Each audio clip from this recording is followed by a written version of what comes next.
¿Alguna vez te has quedado despierto por las noches preguntándote quién era Dios antes de crear todo lo que conocemos? Es una pregunta que hace temblar la mente más brillante y que ha inquietado a teólogos durante siglos. Imagínate la eternidad pasada, cuando no existían las estrellas, ni la tierra, ni el tiempo mismo, solo Dios. Pero, ¿cómo era Él? ¿Qué hacía? ¿De dónde vino? Prepárate para un viaje fascinante hacia el misterio más profundo del universo. Mira, hay preguntas que nos quitan el sueño, ¿verdad? Como cuando éramos chicos y preguntábamos de dónde vienen los bebés o por qué el cielo es azul. Pero hay una pregunta que va más allá de todo eso. Una que ha hecho que los filósofos más inteligentes se rasquen la cabeza durante miles de años. Es esta: ¿de dónde vino Dios? Cuando alguien nos dice que Dios creó todo, inmediatamente nuestro cerebro humano quiere saber quién creó a Dios. Es natural, porque todo lo que conocemos en este mundo tiene un origen, un comienzo. Tu auto fue fabricado en alguna planta automotriz. Tu casa fue construida por alguien. Incluso tú mismo fuiste concebido por tus padres.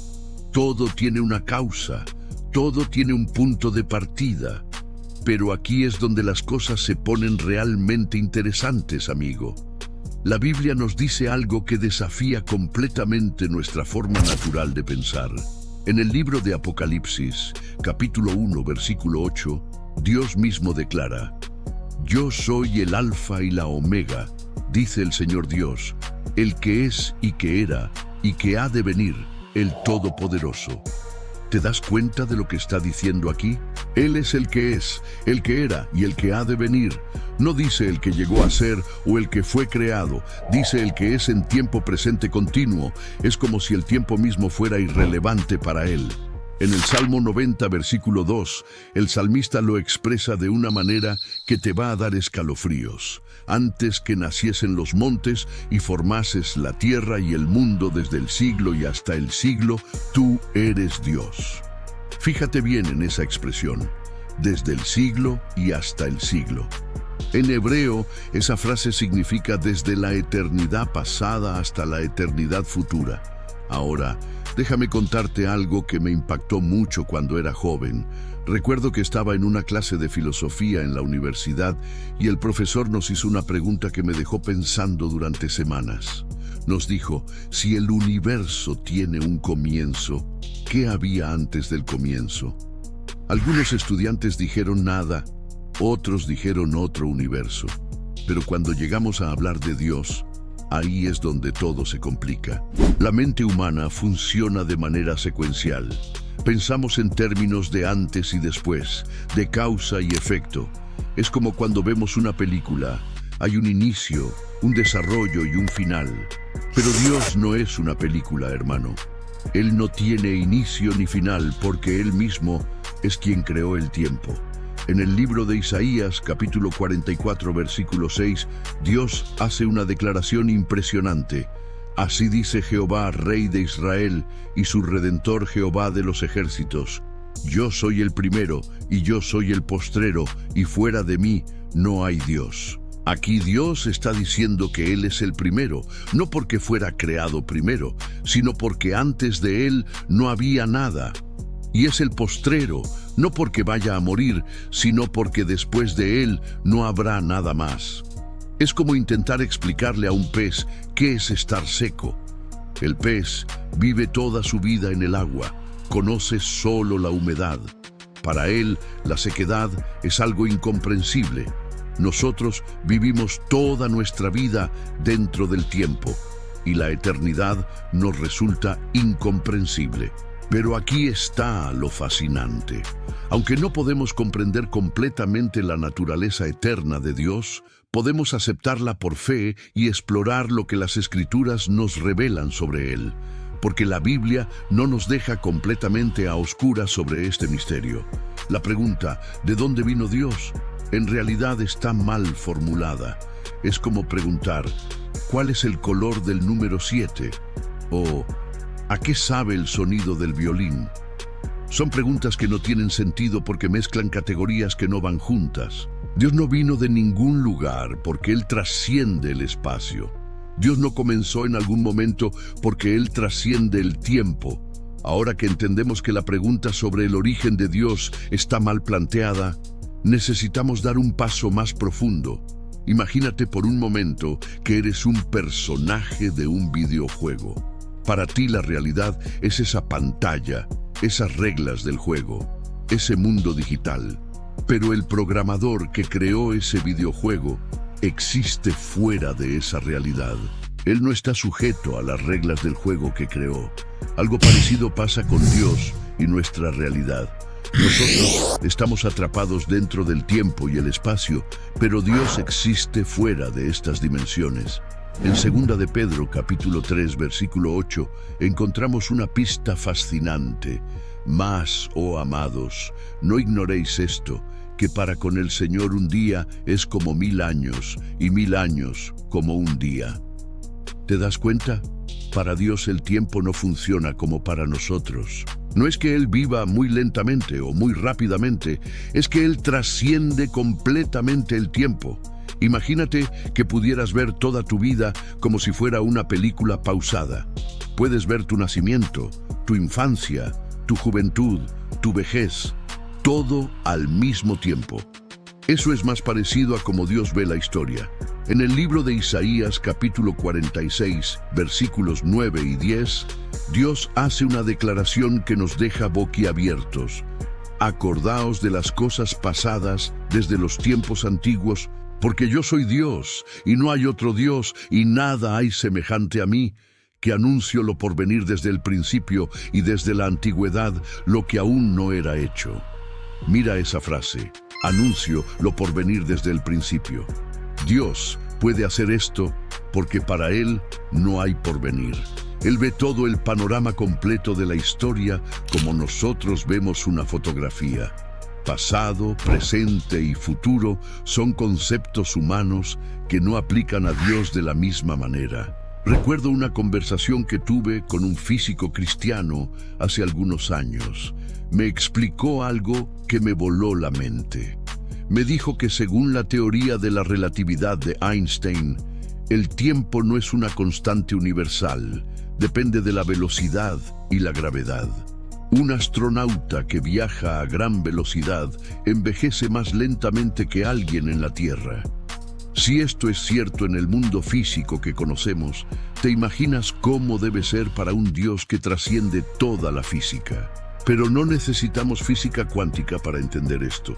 La Biblia ya nos lo había explicado desde hace miles de años. En el Salmo 139, versículos 7 al 10, David escribe: ¿A dónde me iré de tu espíritu? ¿Y a dónde huiré de tu presencia? Si subiere a los cielos, allí estás tú. Y si en el Seol hiciere mi estrado, he aquí, allí tú estás. Si tomare las alas del alba y habitare en el extremo del mar, aún allí me guiará tu mano y me asirá tu diestra. David está describiendo la omnipresencia de Dios. Él no está limitado por el espacio. No podemos señalar un lugar en el universo y decir, Dios está aquí, pero no allá. Él llena todo el espacio, pero también existe fuera del espacio. Es como si el espacio fuera una pecera y Dios fuera el océano que contiene esa pecera. En Primera de Reyes, capítulo 8, versículo 27, cuando Salomón dedica el templo, hace una observación increíble. Pero es verdad que Dios morará sobre la tierra. He aquí que los cielos de los cielos, no te pueden contener, cuanto menos esta casa que yo he edificado. Salomón entendía algo profundo. Ni siquiera todo el universo puede contener a Dios. Él es más grande que todo lo que existe. No está limitado por las dimensiones que conocemos: largo, ancho, alto, profundidad, tiempo. Todas estas son categorías creadas por Él, pero Él las trasciende. Ahora, imagínate cómo era antes de crear el universo. No había norte ni sur, no había arriba ni abajo, no había ayer ni mañana, solo Dios en su existencia perfecta y completa.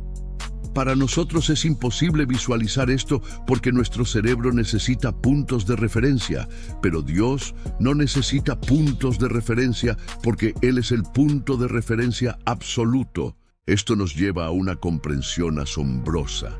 Dios no necesitaba crear nada para ser completo. Él ya era perfecto en sí mismo. La creación no fue porque Dios estuviera aburrido o solo. Fue un acto de amor puro, libre y soberano. ¿Sabes qué es lo que más me fascina de la Biblia? Es que no evade las preguntas difíciles. Al contrario, nos da pistas increíbles sobre la naturaleza eterna de Dios. Vamos a explorar algunos pasajes que nos van a dejar con la boca abierta. Empecemos con algo que Dios le dice a Moisés en el libro de Éxodo, capítulo 3, versículo 14. Cuando Moisés le pregunta su nombre, Dios responde: yo soy el que soy. Luego añade: así dirás a los hijos de Israel: yo soy, me envió a vosotros. En hebreo, este nombre es Yahweh, que viene de la raíz haya, que significa ser o existir. Pero fíjate en algo increíble. Dios no dice yo era o yo seré, dice yo soy. Es un presente eterno, continuo, inmutable. Es como si Dios estuviera diciéndonos: mi esencia misma es la existencia pura. Los filósofos han intentado durante siglos explicar este concepto. Hablan del ser necesario versus los seres contingentes. Nosotros somos seres contingentes porque dependemos de otras cosas para existir, pero Dios es el ser necesario. Él existe por necesidad propia, no por dependencia de algo más. En el Nuevo Testamento, Juan nos da otra pista fascinante en el primer capítulo de su Evangelio. En el versículo 1 dice: en el principio era el Verbo, y el Verbo era con Dios, y el Verbo era Dios. La palabra era en griego esen, que indica una existencia continua en el pasado. No llegó a ser o fue creado, sino que ya era desde antes del principio. Pero aquí viene algo que me vuela la mente cada vez que lo pienso. En el versículo 14 Juan dice: y aquel Verbo fue hecho carne y habitó entre nosotros. La palabra fue hecho es completamente diferente. Es egeno en griego que significa llegó a ser o se convirtió en. ¿Ves la diferencia? El Verbo ya era desde la eternidad, pero se hizo carne en un momento específico de la historia. Dios es eterno, pero se metió en el tiempo. En Hebreos capítulo 13, versículo 8, encontramos otra declaración poderosa. Jesucristo es el mismo ayer y hoy y por los siglos. No dice que Él será el mismo o que era el mismo. Dice que es el mismo. Su naturaleza no cambia, no evoluciona, no se deteriora. Mira lo que dice el profeta Malaquías en el capítulo 3, versículo 6. Porque yo, Jehová, no cambio. Por esto, hijos de Jacob, no habéis sido consumidos. Dios está diciendo que su inmutabilidad es precisamente lo que nos da seguridad.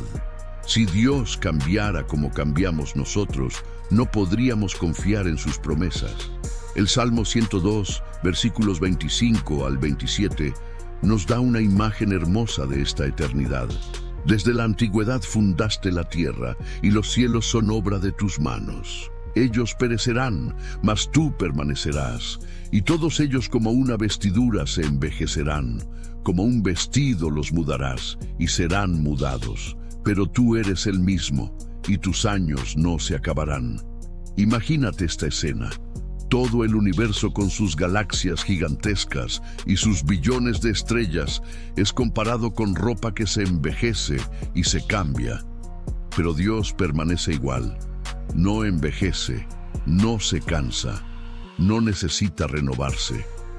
Aquí llegamos a uno de los misterios más profundos y hermosos de toda la Biblia.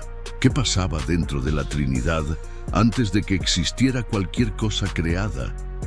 Esta pregunta me ha fascinado durante años. Empecemos con algo que Jesús dijo en Juan, capítulo 17, versículo 24.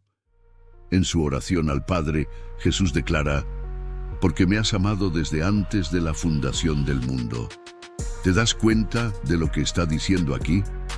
El Padre amaba al Hijo desde antes de la fundación del mundo. Había amor circulando dentro de la Trinidad, desde la eternidad pasada. No era un Dios solitario esperando crear algo para amar. Era un Dios que ya experimentaba el amor perfecto dentro de su propia naturaleza trinitaria. En Juan capítulo 1, versículo 1, leímos que el Verbo era con Dios. La preposición con en griego es pros, que indica no solo proximidad, sino relación íntima y dinámica. Es como decir que el Verbo estaba cara a cara con Dios en comunión perfecta y eterna. Imagínate esto. Desde la eternidad pasada había conversación, había comunión, había amor fluyendo entre el Padre, el Hijo y el Espíritu Santo. No era silencio cósmico. Era música celestial, armonía perfecta, gozo eterno. En Proverbios capítulo 8, versículos 22 al 30, la sabiduría personificada, una referencia al Hijo preexistente, habla de su relación con el Padre antes de la creación. Y era su delicia de día en día, teniendo solaz delante de él en todo tiempo. ¿Puedes visualizar esto? Antes de que existiera cualquier cosa, había gozo, había deleite, había solaz dentro de la Trinidad. El Hijo era la delicia del Padre de día en día, aunque aún no existían los días. Era una expresión de gozo eterno y continuo. En Primera de Juan, capítulo 4, versículo 8, Juan hace una declaración que lo cambia todo. Dios es amor. No dice que Dios tiene amor o que Dios siente amor. Dice que Dios es amor. El amor no es solo un atributo de Dios, es su misma esencia. La respuesta a la pregunta, ¿cómo puede Dios ser amor si no había nada que amar antes de la creación?, está en la Trinidad.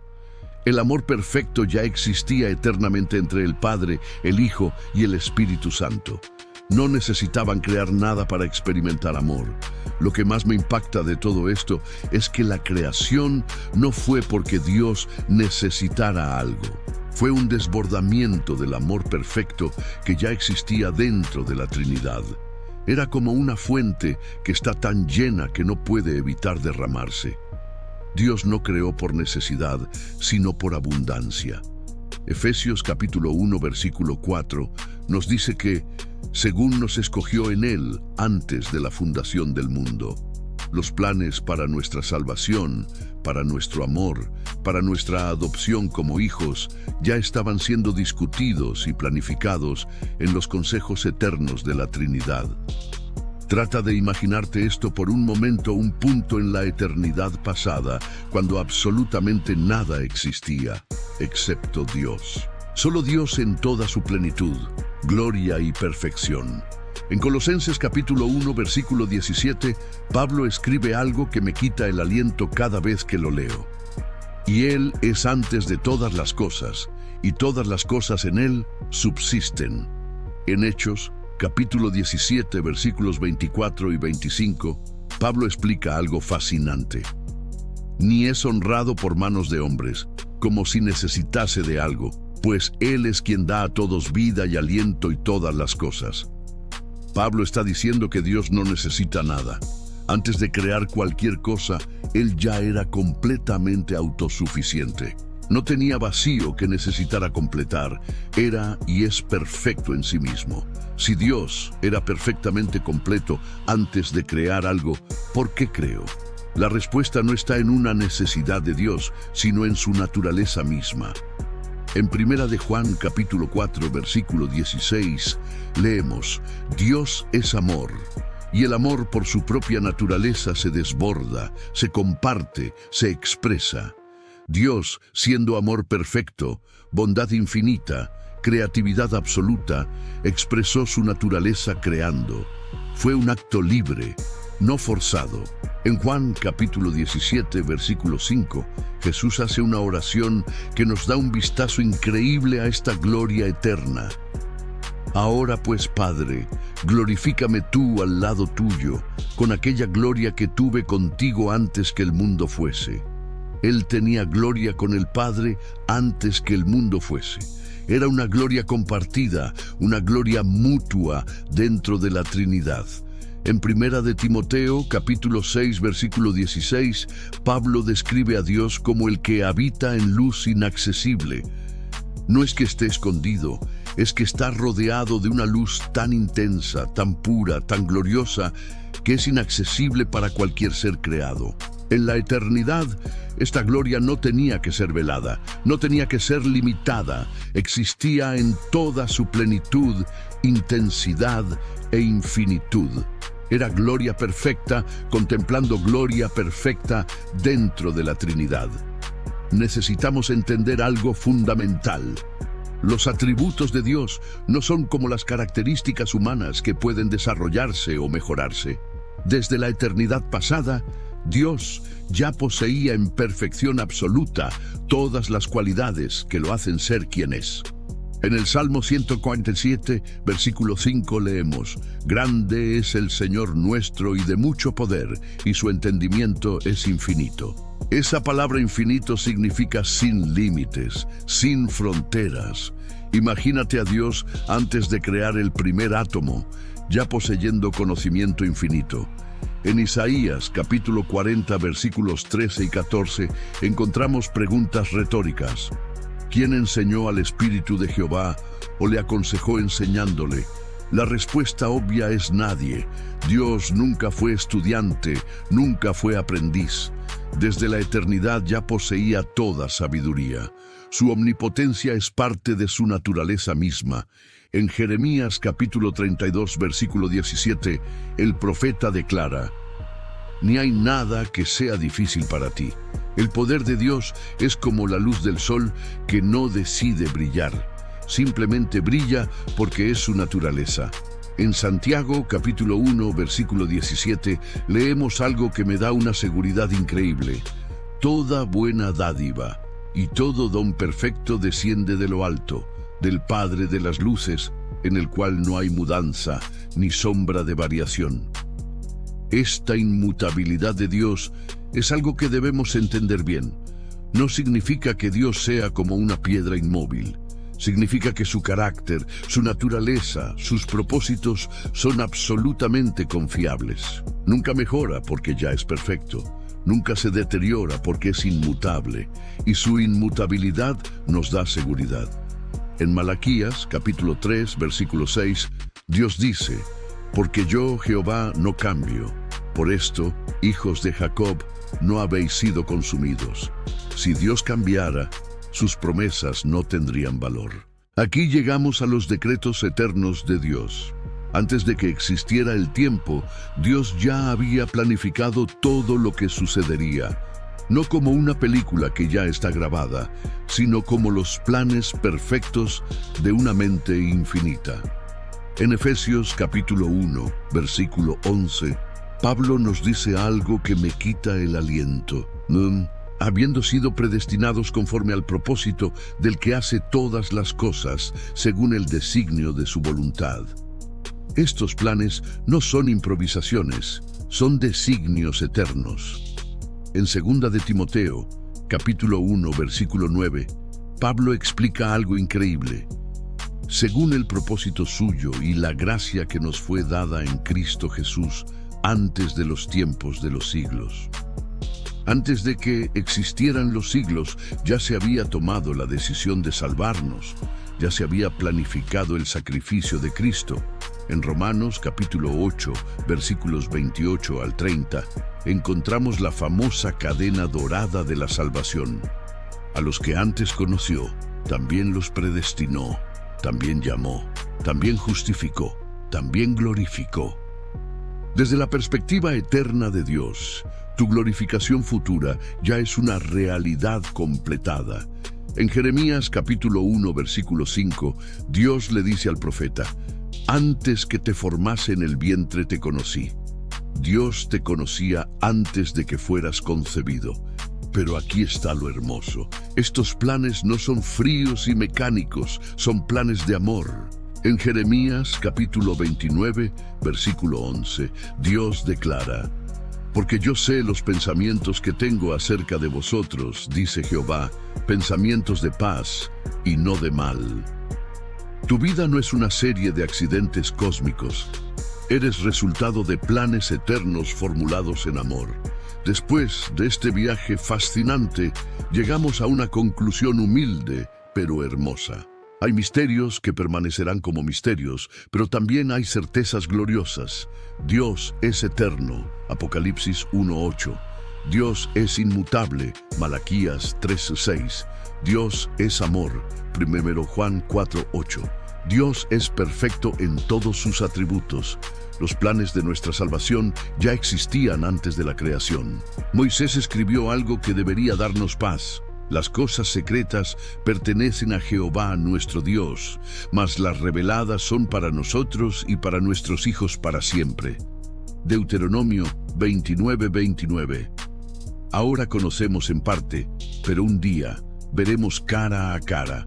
Mientras tanto, ¿cuál es la clave de todo? En Juan, capítulo 1, versículo 18, encontramos la respuesta. A Dios nadie le vio jamás. El unigénito Hijo que está en el seno del Padre, Él le ha dado a conocer. Jesús es la revelación perfecta de quién es Dios. Hebreos capítulo 1, versículos 1 al 3 lo confirma. Jesús es el resplandor de su gloria y la imagen misma de su sustancia.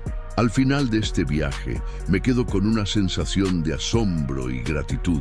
Gratitud porque el Dios eterno, perfecto y completo en sí mismo, eligió amarnos, crearnos y salvarnos. No necesitaba hacerlo. Ya era perfecto sin nosotros. Pero por desbordamiento de su amor eterno, nos incluyó en su plan. Esa es la respuesta final a la pregunta: ¿de dónde vino Dios? No vino de ningún lado. Él simplemente es. Y en su ser eterno, perfecto y amoroso, encontramos nuestro origen, nuestro propósito y nuestro destino.